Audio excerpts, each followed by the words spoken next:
Hi, my name is Jacob, aka Frosthound, aka the guy who decided he wanted to make a video game even though any and all code looks like ancient, indecipherable hieroglyphs to him. Allow me to set the stage. The date is March 10th, 2021, the day of our Lord. I had just woken up from an 8-hour coma when the first thing my brain hits me with is, hey dumbass, remember that game you've always wanted to make? Well, here's a metric butt ton of inspiration to get you started. Go get 'em, Tiger. And so I sat down and got to work. I knew what type of game I wanted to make. I'm a huge fan of the modern Doom games, and I wanted to try my hand at something like that. A fast-paced arena shooter with loads of different enemy types and guns at your disposal sounded right up my alley. Pulling inspiration from games like Dusk and Ultrakill, I decided the game should have a low-poly/pixelated look to it since I'm only one person, and I know I can manage that art style pretty well. While coding is something I know absolutely nothing about, and it kinda haunts my nightmares, I do know my way around programs like Blender and other editing software, so I'm pretty confident in my 3D modeling abilities. So with all that in my head, I sat down and did some research. I needed to figure out what I'm going to make my game in.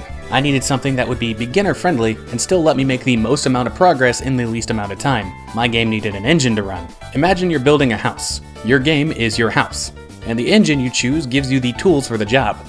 While it's possible to make a game without a pre-made engine, you'd still have to make your own engine to get the game working. This is the equivalent of bashing rocks and sticks together to make a hammer and other tools to build your house, and I just don't have the kind of time. So I started looking into the two most popular engines out there, Unity and Unreal. Funnily enough, I have experience with Unity already, as I had used it to modify and port models into games like VRChat in the past. That experience alone made me think that maybe I should try a different engine. So I downloaded the Unreal Engine, booted up the first-person template, and God!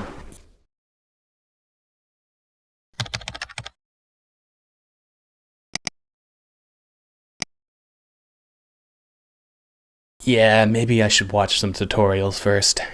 The first set of tutorials I watched was a YouTube channel called Make Games with Katie.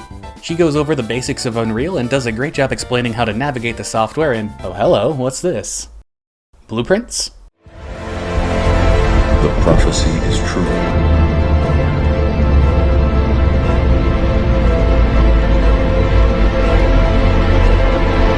As luck would have it, Unreal Engine has a built-in blueprint system that acts as a visual representation of code. This means you can generally get away with making games without ever having to look at my worst nightmare. Of course, this isn't a replacement for actual coding, this is more of an add-on that's supposed to work hand in hand with coding. But I'm not about that life. I'm going to be using the blueprint system in a similar way to how games in Scratch are made, except with all the bells and whistles that come with the Unreal Engine. After getting comfortable with how to navigate the software and having a good foundation for the blueprint system, I decided it was time to tackle how the player moves first because the default template moves like I do after eating Wendy's.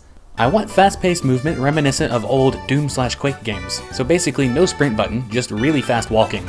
I also want to let the player bunny hop to gain speed, but I knew that would be pretty advanced, so I didn't think much about it and instead just focused on getting the player movement to feel less sluggish. The gods must have been listening to me because with barely any digging at all, I found the classic FPS movement pack by Art Vandelay, which includes a lot of very nifty stuff. After installing it and creating a small level to jump around in, I had the base movement for my character feeling nearly perfect. I don't want to make the habit of purchasing assets/code blocks for my game, so I promised myself I wouldn't do that anymore unless absolutely necessary. While the movement pack was kind enough to include a rocket launcher as a replacement for the default weapon that blew my eardrums out, I knew eventually I'd have to replace the default model with one of my own. So I booted up Blender and got to work modeling a handful of different guns. The current idea is you start with a revolver, then as you progress you unlock a shotgun, an SMG, a bolt-action rifle, and finally a rocket launcher. With all my weapons modeled and animated through Blender, I needed to get them into Unreal.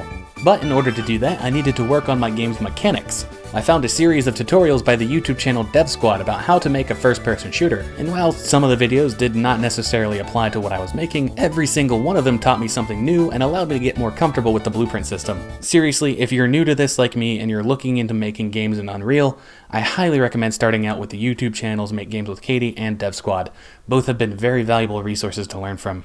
With a new test level created and a few days of work, my character can now move around, gain speed by bunny hopping, crouch, jump, double jump, dash, switch weapons, and fire the weapons. Each gun has its own unique fire rate and damage value for enemies, as well as placeholder sound effects and muzzle flashes. Speaking of enemies, what's the point of a first-person shooter if you have nothing to shoot at? So I opened up Blender and got to work and ended up with this little stabby boy. Gave it the gift of life via animations and slapped him into my Unreal project. Once he was ported over, I gave him a simple AI that let him follow and damage the player, and then presto, we have an enemy. But one enemy isn't enough. This is a Doom-style game. We need to have a lot of enemies. Back to Blender I went and created this skeleton-looking guy and a bomb on legs, which is totally not a bomb.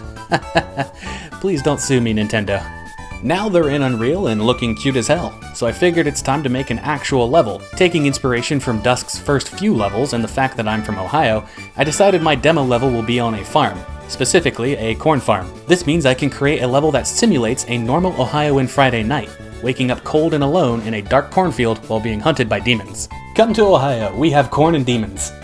You'll never leave. With the premise for my level set, I got to work making more models in Blender, just some miscellaneous level props. After porting them all to Unreal, I got to work using the landscape editor and foliage brush and immediately got to work on making fine art.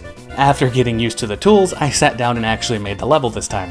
I'm quite happy with the results, as this only took me about 2 days to make if you include modeling and texturing all the props. Now everything seems in order, except there's one missing component. In Doom, you will occasionally get locked into an arena fight and have to kill all the demons before you can move forward. I created a very basic trigger and spawning system with blueprints that allowed just that in my game.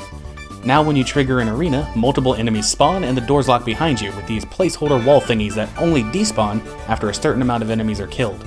After that was done, I created a small hub world and set the start and end point for the level, as well as adding some placeholder royalty-free music. Since we're drawing close to the end of this video, here is a full playthrough of what I have so far.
And that's about it. There's a lot of small things I kinda skipped over in this video, but it's worth noting everything I've done to get this far happened in a little over a month.